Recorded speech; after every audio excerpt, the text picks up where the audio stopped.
Mbola manao hatrany fandaharana midi magnifique isika resaka momba ny tantara izay nitranga tamin'ny fahasivy amby roapolo vola martsa taona fito amby efapolo sy sivinjato sy arivo no resaresantsika efa niresahantsika teo mikasika an'ilay horonan-tsary miaraka amintsika amin'izao fotoana izao a ny nanantontosa izany horonan-tsary izany horonan-tsary mitondra lohateny hoe fahavalo Ramatoa Marie Clémence Andriamonta Paes no miaraka amintsika tafaraka amintsika amin'izao fotoana izao miarabanao Ramatoa Andriamonta Paes. Miarabanareo amin'ny télévision nationale malagasy misaotra sarotra be ty mialatsiny fa tsy reko tsara ny feo dia voatery manao téléphone fa dia tena mialatsiny ary mialatsiny koa mialoha satria mety manao vary amin'anana zany hoe mahay miteny gasy fa rehefa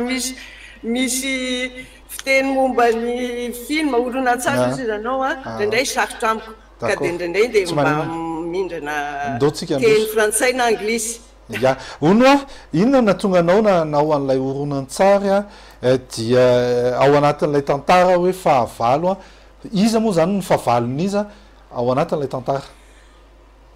Rehefa bon fahavalo karazana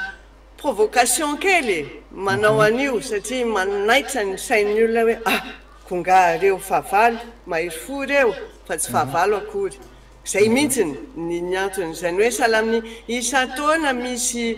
fahatsiarovana kanefany vitsy ny ankizy ankehitriny mahafantatra tokoa inona marina inona ny antony ireo mahery fo lefa tanaty ala tany dia nijanona tany sasany iza mahery taona roa taona ny sasany niafina tany niady tany tolona tany ka ny antony nanaovako an'io horonan-tsary io efa 10 taona mahery no naalala hoe kaina ny dadabe koa iza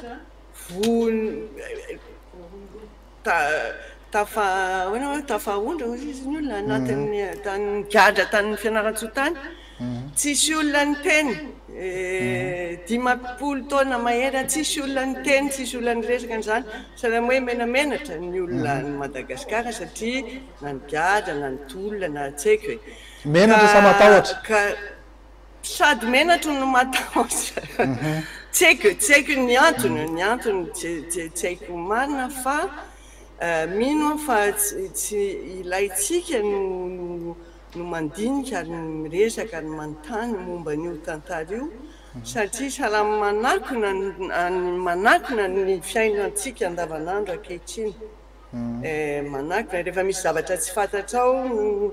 mikasika ny fianakaviana dia mety mavesatra amin'ny inconscient iza mety misy zavatra mavesatra be ary koa ny olon-dehibe nanatrika maso tena nanatrika maso efa marina tokoa le hoe efa vitsivitsy ny ankamaroniny efa maty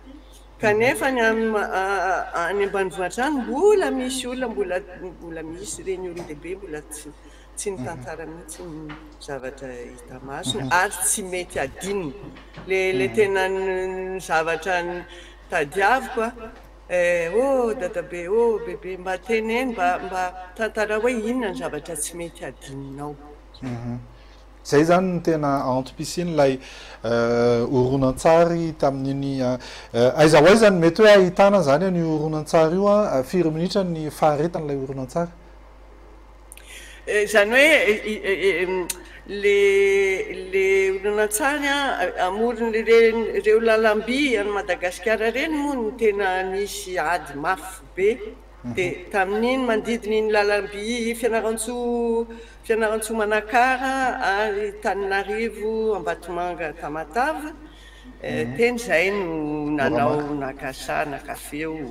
nitady vavolombelona fa ny film moa tsy ny tena tanjona dia hoe io film io manaraka na efa lasa zareo olona miresaka anatin'ny film io mbola mbola maharitra engany mba maharitra rengany mba hitany ankizy aizany mety aizany mety hoe ahafahana mijery an'io horonan-tsary io zany am'izao fotoan'izao azo vidina ve sa ahoanany mbola izahay zao a mbola manao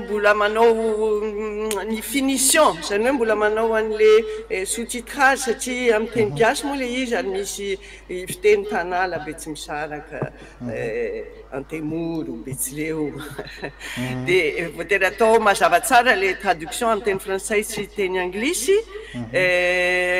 ary koa miandry izahay lancement première zany ato angambany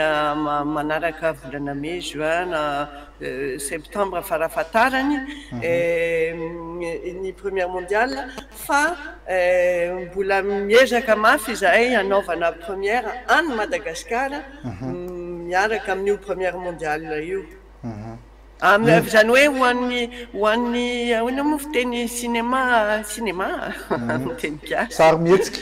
cinéma non amin'ny trano cinéma fa tsy hoe kapila manjelatra akory satria expérience collective amin'ny zafady ao any amin'ny cinéma any amin'ny salle de cinéma amin'ny salle de cinéma zay ka amin'ny teny gasy ahoana efitrano fijerena cinéma zay amin'ny efitrano jerena cinéma fa tsy atao kapila manjelatra na tranokala tsy film ho an'ny tranokala akory fa tena zany hoe le expérience collective ny tena ilaina amin'io le hoe ny ankizy miaraka amin'ny olo-dehibe miaraka amin'ny dadabe sy ny be de salama hoe misy opportunité iresahana momba an'io tantara io zavatra ono misy ento fantatrao ve fofa Rabearvelo fantatrao izy bien sûr misy fantatra ary tena mahafinaritra mihitsy ny zavatra ny asa ataony tena zava-dehibe de tafaraka taminy koa ny Midi Magnifique any Saint Petersbourg misy anazy dia nisy resaka ny fanaovanay mikasika ny zavatra tony ary aika izy nanao ny affiche ny fahavalo anao tsy miteny zay afeninao lisa tsy teniteneninao dia misy resaka zany ho arahantsika vetivety misotranao nanaiky aloha ny resadresaka taminay misy mananteny zay fa rehefa tonga eto Madagasikara anao dia hiakatra eto amin'ny plateau Midi Magnifique ahafahantsika mankalaza an'izay ilay fahatongavana lancement premier ny horonan-tsary fahavalo zay ao amin'ny salle de cinéma zay efa misy raitra de raitra tokoa eto amin'ny tanindrazana amin'izao fotoan'izao ary tsy ary aza misalasala koa fa misy page Facebook hoe Madagasikara 7/7 fahavalo ary eo foana zahay de afaka mifampiresaka amin'izay olona tia alala kokoa izy no Marie Clémence Andremonta Paesa ny resadresaka amintsika ny ainga avy tany